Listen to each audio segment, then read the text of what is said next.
Hello, everyone. Welcome back. You're watching Better for America, and we're live at CPAC. Joining me now is an American columnist and author. His name is Gordan Chang. He has spoken at several panels here at CPAC.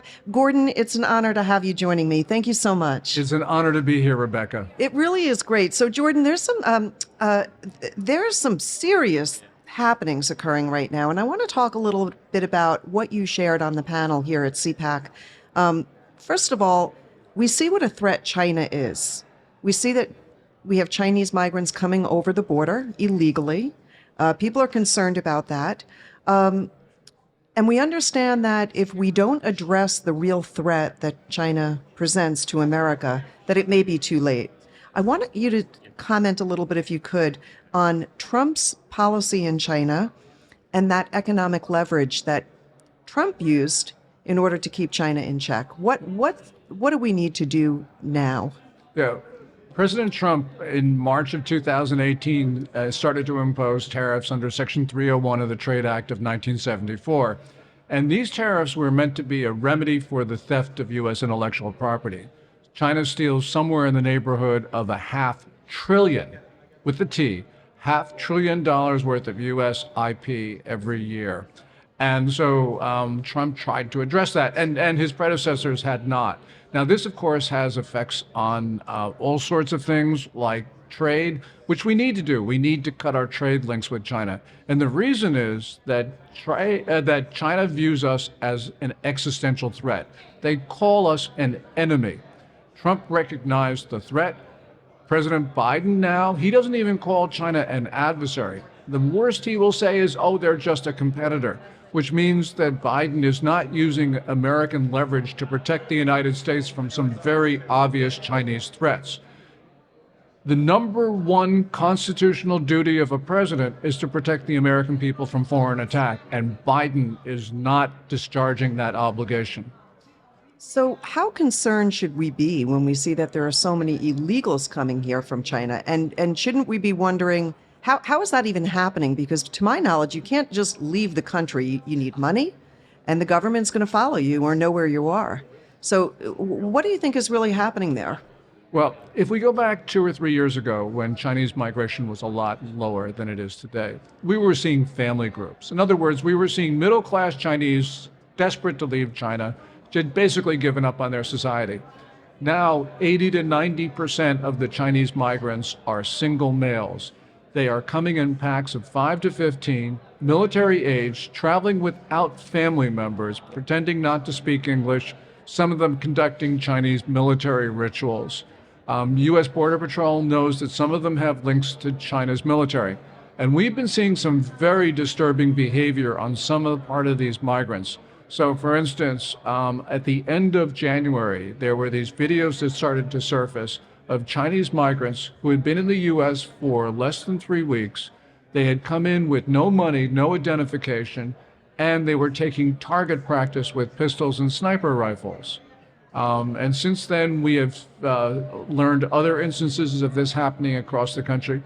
These are soldiers. We know that China is building the infrastructure in the United States to attack the United States. Just one more thing, Rebecca. You know, last March, a building inspector in Reedley, California, in the Central Valley near Fresno, discovered a secret Chinese biological weapons facility. It had at least 20 pathogens, according to the official count, one of them being for Ebola. And they had almost 1,000 mice that had been genetically engineered to spread disease. And I'm sure this was not the only such Chinese facility in the U.S., but the government doesn't seem to be that concerned about this.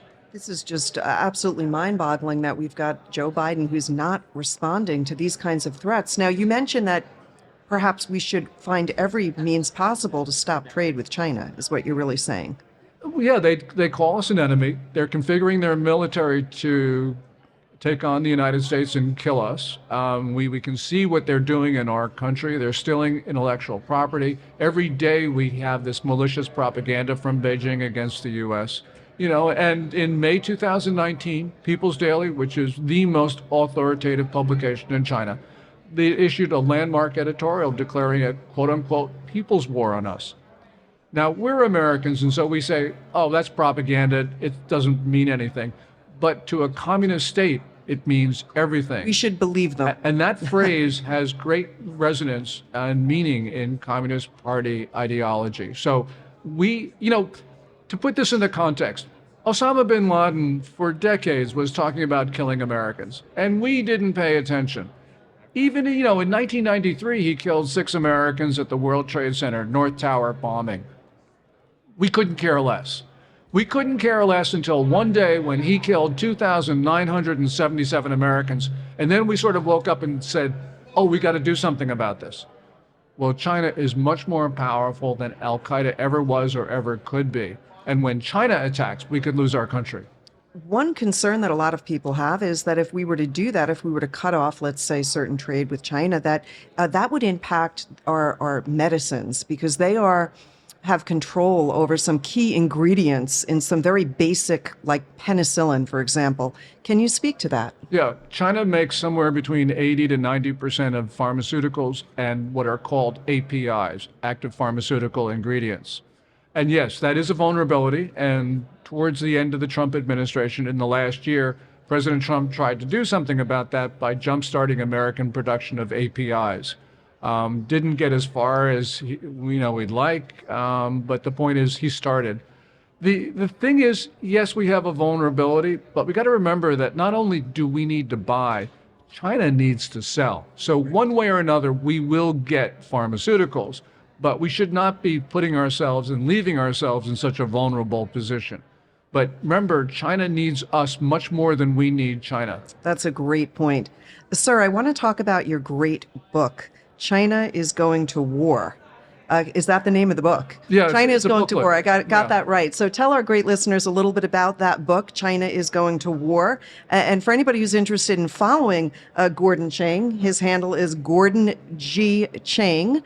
So go ahead. Tell us about this book. Yeah, the problem is that China talks about going to war all the time. Xi Jinping is just absolutely obsessed by this. But he's doing more than just talking. He is implementing the largest and fastest military buildup since the Second World War. He's trying to sanction-proof his regime. He is stockpiling grain and other commodities. He is surveying the U.S. for nuclear weapons strikes. That was what the big balloon was last January and February. And he is supporting Russia and Iran on their attacks on the international order. These are China's proxy wars in Ukraine and Israel, by the way, as well as North Africa. And also, he is mobilizing China's civilians for war. So this is total war preparation, and we're oblivious.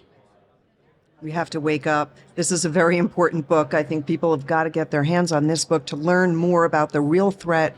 We've got to do more. I thank you so much for coming by our booth, and thank you for the great work that you're doing here at CPAC, really educating people, sitting on these great panels. So excited to listen to those. Thank you again, sir. Thank you, Rebecca.